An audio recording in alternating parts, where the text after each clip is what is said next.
They thought it was mercy, then realized the predator was now a human's pet. The prison moon of Karen was no place for kindness. It was a place where criminals from a dozen species were sent to vanish, where survival meant brutality, and mercy was just another word for weakness. Yet on this jagged rock orbiting a dying star, something happened that would be whispered about in shadows for years. It began with an experiment. The Karen overseers, sadistic and curious, liked to throw newcomers into the arena to test them against the worst predators they could find. The goal wasn't justice, it was entertainment. The crowd of inmates loved nothing more than watching a fresh victim meet a gruesome end. When they saw the next contestant, a human, they roared with laughter.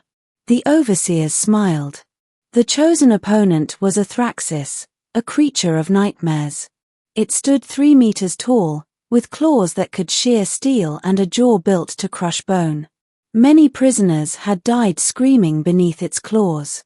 The overseers thought this would be no different. The gates opened. The human stepped out. She was small compared to the Thraxis.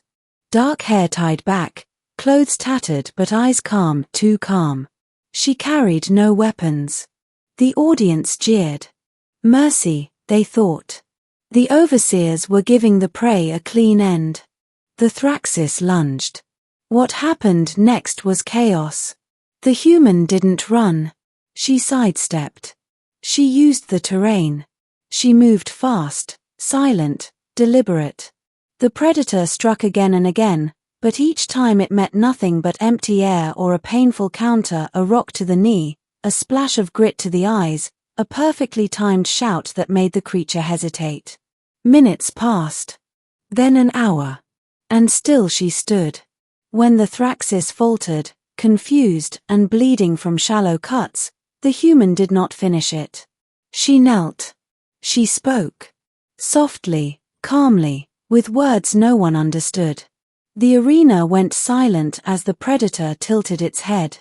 Something changed. Its growls softened. The human extended her hand. And the Thraxis lowered its head. The crowd erupted in disbelief. They had expected blood, not submission. Even the overseers leaned forward. The human touched the creature's muzzle, and it did not strike. She murmured again and began to walk toward the gate. The Thraxis followed. The guards scrambled to intervene, but the predator's warning snarl froze them. When the gate closed, both vanished into the corridors below. Rumors spread like wildfire. Days turned to weeks. Fights broke out in the arena, but whispers followed them. The Thraxis was gone.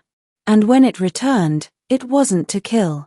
It was seen beside the human, following her through the prison's brutal corridors. Inmates stared as the apex predator of Karen padded silently at her heels like a warhound. Those who tried to harm her vanished. Those who mocked her fell silent.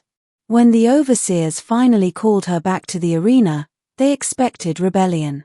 Instead, she stepped forward with the Thraxis at her side. It didn't attack. It waited for her command. And when she raised her hand, it moved swift, precise, terrifying. But it never harmed her. Word spread beyond the prison moon. The story became legend, a human who turned a killer into an ally, who taught a beast to listen.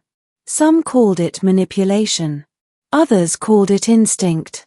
But those who saw it never forgot the look in the creature's eyes, not rage, not fear, but something like loyalty. For on a world where mercy was seen as weakness, a single human proved it could be something far more dangerous: power. And the predators of Karen were never the same again.